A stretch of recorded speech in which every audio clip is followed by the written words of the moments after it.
गांव में रामू और महेश नाम के दो दोस्त रहा करते थे। रामू बहुत ही मेहनती था, लेकिन महेश आलस करके अपने खेतों में काम किया करता था। अरे वाह रामू, मैंने सुना है इस साल तुम्हारी बहुत ही अच्छी फसल हुई है। हाँ काका, इस बार मेरी बहुत अच्छी फसल हुई है। फसल बेचने पर मुझे बहुत अच्छा मुनाफा होगा। बेटा, तुम्हारे खेत में कुल कितनी बोरी फसल हुई है? काका, 5 एकड़ जमीन पर कुल 150 बोरी हुई है। ठीक है काका, चलो अब मैं चलता हूँ, मुझे आज अनाज को बेचने के लिए जाना है। ऐसा कहकर रामू वहाँ से चला जाता है। तभी थोड़ी देर बाद महेश भी वहाँ से अपने खेतों की ओर जा रहा था। अरे महेश बेटा, कहाँ जा रहे हो? काका, खेत में फसल की बोरियां आज सुबह जल्दी जाकर मैंने भर दी थी, अब उन्हीं को लेने जा रहा हूँ। महेश बेटा, तुम्हारे पास भी 5 एकड़ जमीन है ना? तो तुम्हारे खेत में इस बार कितनी फसल की बोरियां हुई है? हाँ काका, मेरे पास 5 एकड़ जमीन है और मेरी जमीन पर इस बार 1 एकड़ में 20 बोरियां हुई है, तो 5 एकड़ की 100 बोरियां हुई है। क्यों महेश बेटा, तुम्हारे खेत में 100 बोरी की फसल ही क्यों हुई है?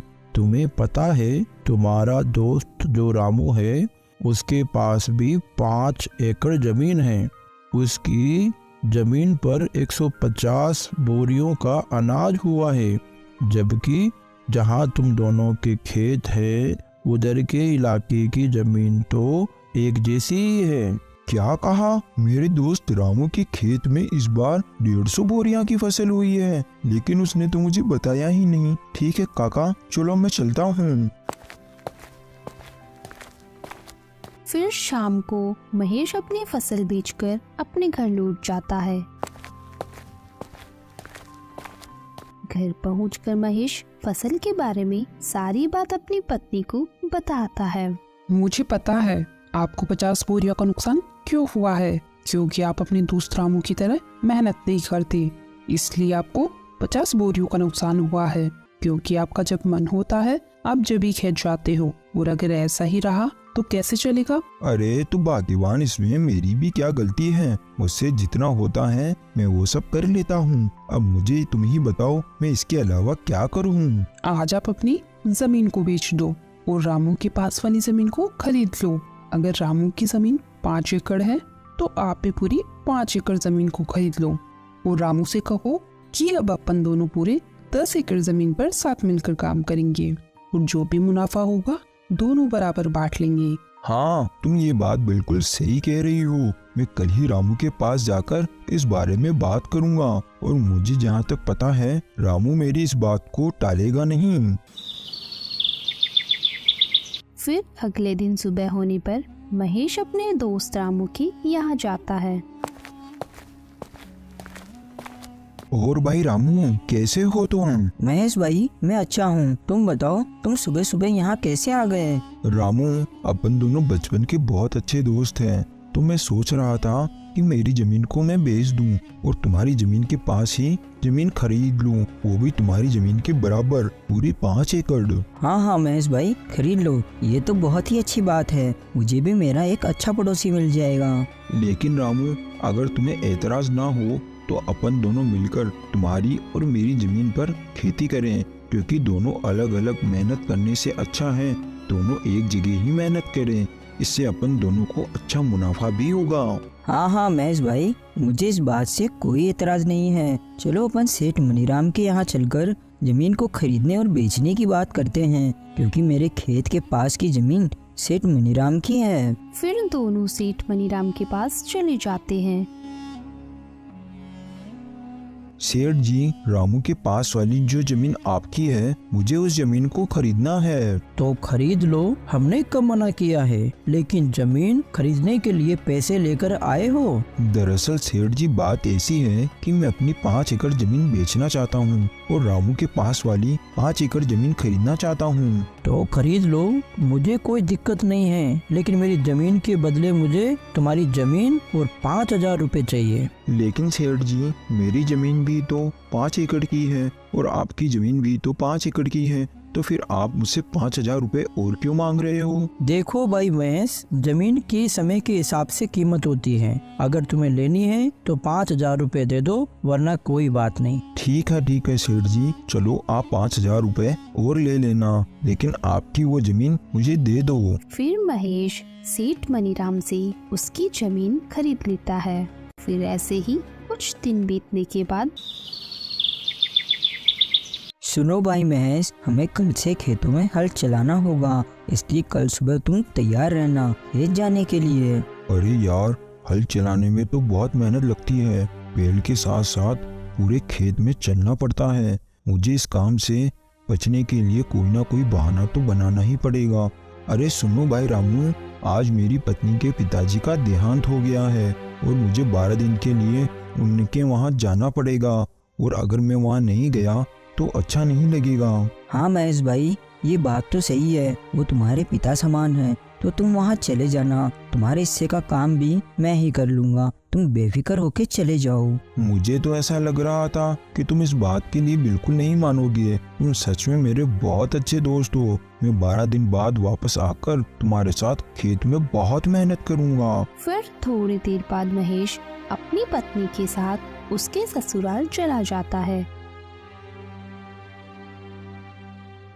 और इस बात से रामू बहुत परेशान हो जाता है। सुनो जी, आप इतने परेशान क्यों नजर आ रहे हो? क्या हुआ, क्या बात है? अरे कुछ नहीं, महेश अपनी पत्नी के साथ उसके मायके गया है और खेत में बहुत काम पड़ा है। अरे तो आप परेशान मत होइए, वो जब तक नहीं आते मैं आपके साथ खेत में काम करवा दूंगी।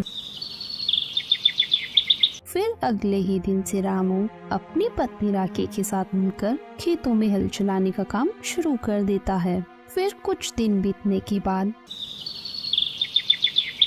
रामू महेश के यहाँ जाता है। सुनो भाई महेश, बारिश के दिन चालू हो गए हैं और थोड़ी थोड़ी बारिश भी आने लगी है, तो मैं सोच रहा हूँ अपन दोनों मिलकर बारिश के पानी के जाने के लिए रास्ता बना दें। अगर अपन पानी के जाने के लिए रास्ता बना देंगे तो अपने खेत में बारिश का पानी एक जगह जमा नहीं होगा। अरे लेकिन रामू भाई, मुझे आज बहुत जरूरी काम है। अरे क्या हुआ महेश भाई, इस समय तुम्हें ऐसा कौन सा जरूरी काम आ गया? अरे हाँ, मैं तुम्हें बताना तो भूल ही गया था। मुझे तुम्हारी भाभी को लेकर शहर में डॉक्टर के यहाँ जाना है, क्योंकि 2-3 दिन से तुम्हारी भाभी की तबीयत बहुत खराब चल रही है। ठीक है महेश, तुम चले जाना, मैं यहाँ का सारा कामकाज देख लूँगा। फिर महेश अपने मन में सोचता है, अरे वाह, ये तो मेरी इतनी जल्दी ही बात मान गया। मेरे हिस्से का काम भी करने के लिए तैयार हो गया। दोनों मिलकर खेतीबाड़ी करेंगे। ये तरकीब मेरी बिल्कुल सही रही, नहीं तो मुझे अकेले ही खेत में इतना सारा काम करना पड़ता। क्या सोच रहे हो महेश भाई, तुम चिंता मत करो, मैंने कहा ना मैं यहाँ का सारा कामकाज देख लूँगा। तुम निश्चिंत होके भाभी को डॉक्टर को दिखा लाओ। वही तो मैं सोच रहा हूँ कि सारे कामकाज तुम्हारे ऊपर छोड़कर शहर जाना मुझे बिल्कुल अच्छा नहीं लग रहा, मगर क्या करूँ, जाना तो पड़ेगा ही। फिर महेश अपनी पत्नी को लेकर शहर चला जाता है और दूसरी ओर रामू बारिश में भीगता हुआ अपने खेत में बारिश के पानी को जाने के लिए रास्ता बनाने लगता है।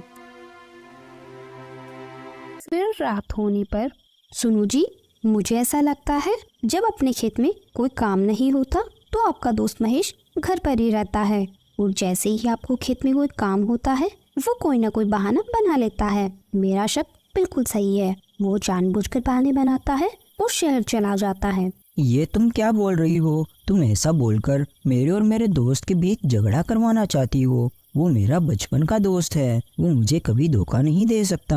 आपको मेरी बातों पर बिल्कुल भी विश्वास नहीं है ना? देख लेना, कुछ ही दिनों में आपको सच का पता चल ही जाएगा। फिर ऐसे ही कुछ दिन बीतने के बाद फसल तैयार हो जाती है। महेश भाई, चलो आज हमें फसल की कटाई करनी है, क्योंकि आज शाम को ही मुझे मेरी पत्नी के साथ शाली की शादी में जाना है, और आज फसल को नहीं काटा तो कल से फसल खराब होना शुरू हो जाएगी। हाँ रामू भाई, चलो आज अपन फसल को काट कर बोरियों में भर लेंगे। फिर वो दोनों खेत में चले जाते हैं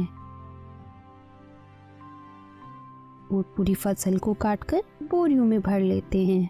ठीक है महेश भाई, अब अपन ने सारी फसल की बोरियां तो भर ली और अब शाम भी हो रही है, तो मैं शाली की शादी में जाने के लिए निकल रहा हूँ। तुम इन अनाज की बोरियों को बैलगाड़ी में भरकर अपने घर ले जाना। जब मैं कल आऊँगा तो अपन इस अनाज को मंडी में बेच आएंगे।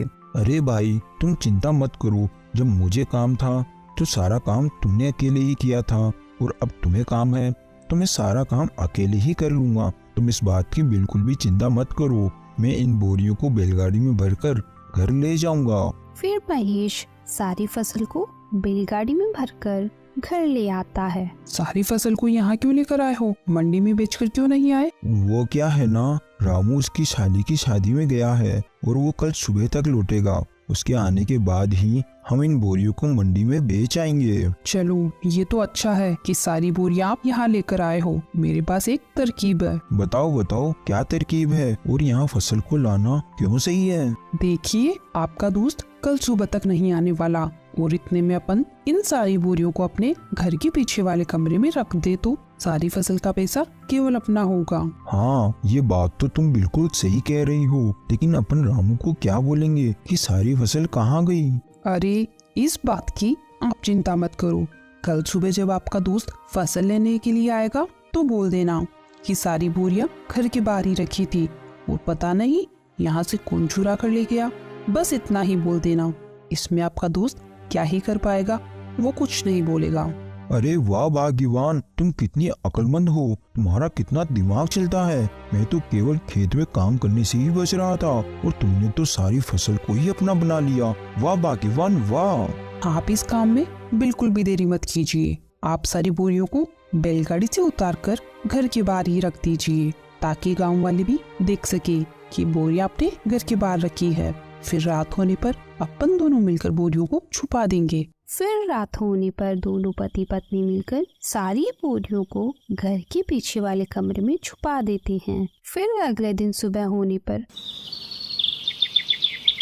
रामू महेश के यहाँ आता है। अरे महेश भाई, तुमने सारी बोरियां कहाँ पर रखी है? चलो आज अपन उनको मंडी में बेच आते हैं। हाँ हाँ रामू भाई चलो। फिर वो दोनों घर के बाहर जाते हैं। अरे बाप रे, मैंने अनाज की सारी बोरियां तो यहीं रखी थी, कहाँ गई बोरियां? अरे महेश भाई, तुम ये क्या बोल रहे हो? कहाँ पर है सारी बोरियां? मुझे नहीं पता, मैंने सारी बोरियां कल शाम को यहीं लाकर रखी थी। मैंने सोचा था कि यहीं से सारी बोरियां उठाकर अपन मंडी में बेच आएंगे, लेकिन अब क्या करेंगे, अपनी सारी बोरियां तो चोरी हो गई। क्या अपनी सारी अनाज की बोरियां चोरी हो गई? हाँ ये चोरों का ही काम है, नहीं तो यहाँ पर रखी हुई बोरियां भला कौन लेकर जाएगा? महेश भाई, तुमने ये क्या किया? पूरे 6 महीने की मेहनत को तुमने चोरों के हाथों में सौंप दिया। मुझे तुमसे ये उम्मीद नहीं थी। अरे रामू भाई, ये तुम क्या बोल रहे हो? तुम तो ऐसे बोल रहे हो जैसे उस फसल में तुम्हारा अकेले का ही हिस्सा था और मैंने चोरों को जानबूझकर वो बोरियां जिसे हाथ में दे दी हो। उस फसल में मेरा भी तो हिस्सा था, नुकसान मेरा भी तो हुआ है। हाँ ये बात भी बिल्कुल सही है। चोर अपन दोनों का ही हिस्सा लेकर गए हैं। अपन दोनों को ही बहुत बड़ा भारी नुकसान हुआ है। चलो ठीक है, अब मैं अपने घर चलता हूँ। ऐसा कहकर रामू वहाँ से अपने घर चला जाता है और जाकर चुपचाप बैठ जाता है। क्या हुआ जी, आप इतने उदास क्यों नजर आ रहे हो? क्या बताऊँ मैं तुम्हें। फिर रामू अपनी पत्नी को सारी बात बता देता है। अरे तो कोई बात नहीं, आप चिंता मत कीजिए। अभी खेत में काम करने के लिए काफी समय है। जब तक आप अपने घर के बाहर वाले आंगन में सब्जियां लगाकर उन्हें बेचने का काम चालू कर दो। हाँ तुम ये बात बिल्कुल सही कह रही हो। मैं कब तक ऐसे ही हाथ पे हाथ धरा बैठा रहूंगा? घर बैठे रहने से कौन सा मुझे बैठे बैठे पैसा मिल जाएगा। फिर रामू सब्जियां लगाने के लिए अपने घर के बाहर के आंगन में खुदाई करने लगता है। तभी खुदाई करते करते उसे एक मटका दिखाई देता है। अरे ये तो सोने चांदी से भरा हुआ मटका है। ये तो मेरा अच्छा भाग्य है। अगर मेरी फसल चोरी नहीं होती तो मैं कभी यहाँ सब्जियाँ नहीं लगाता और ना ही यहाँ जमीन पर खुदाई करता। अगर इसमें से एक सोने का सिक्का भी बेच दिया तो मेरी फसल के बराबर मुझे पैसे मिल जाएंगे। फिर रामू अंदर जाकर सारी बात अपनी पत्नी को बता देता है। ये सब भगवान की ही कृपा है, क्योंकि आप बहुत मेहनती इंसान हो। मेहनत का फल हमेशा मिलता ही मिलता है। और उधर दूसरी ओर सुनो जी, आज रात को अपन इस फसल को मेरे भाई के यहाँ ले जाएंगे और रात में वहीं रुक जाएंगे। फिर कल सुबह इस फसल को शहर में ही बेच देंगे। हाँ हाँ, तुम बिल्कुल सही कह रही हो, अपन ऐसा ही करेंगे। फिर रात होने पर महेश और उसकी पत्नी दोनों उस कमरे में जाते हैं तो देखते हैं उनकी सारी फसल की बोरियां खराब हो चुकी है। अरे ये क्या हो गया? अपन ने इनको यहाँ छुपाने से पहले ये तो सोचा ही नहीं कि अगर फसल को थोड़ी भी हवा नहीं मिलेगी तो सारी फसल खराब हो जाएगी। ये सब तुम्हारी वजह से हुआ है। जो अपन को अपने हिस्से में मिलने वाला था अब तो वो भी नहीं मिलेगा। चला गया अब अपने हाथ से सब कुछ। अब क्या करेंगे अपन दोनों? हमारा सब बर्बाद हो गया अब। तो दोस्तों, हमें इस कहानी से यही सीख मिलती है कि हमें कभी भी किसी के साथ बुरा नहीं करना चाहिए, क्योंकि बुरा करने वालों के साथ बुराई ही होता है। और रामू बहुत ही मेहनती आदमी था तो उसे उसकी मेहनत का फल मिल ही गया। Thanks for watching.